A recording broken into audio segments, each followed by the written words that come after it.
搞碗咸豆浆778，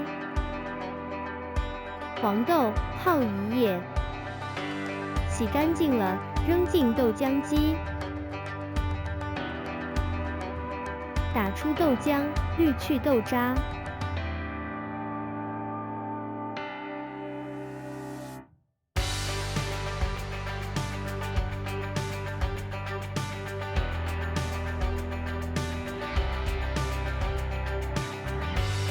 豆浆最好用中火煮，不盖锅盖。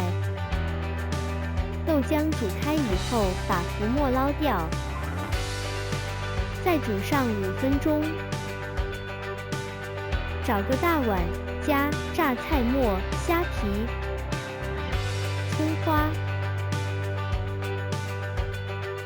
倒入用生抽、老抽、白醋调制的酱汁。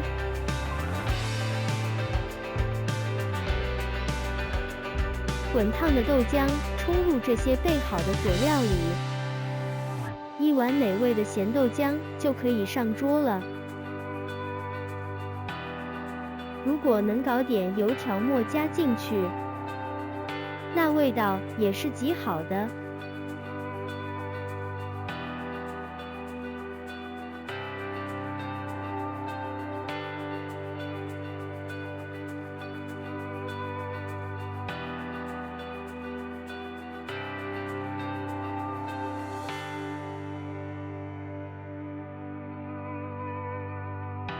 感谢您的观看，感谢您的订阅。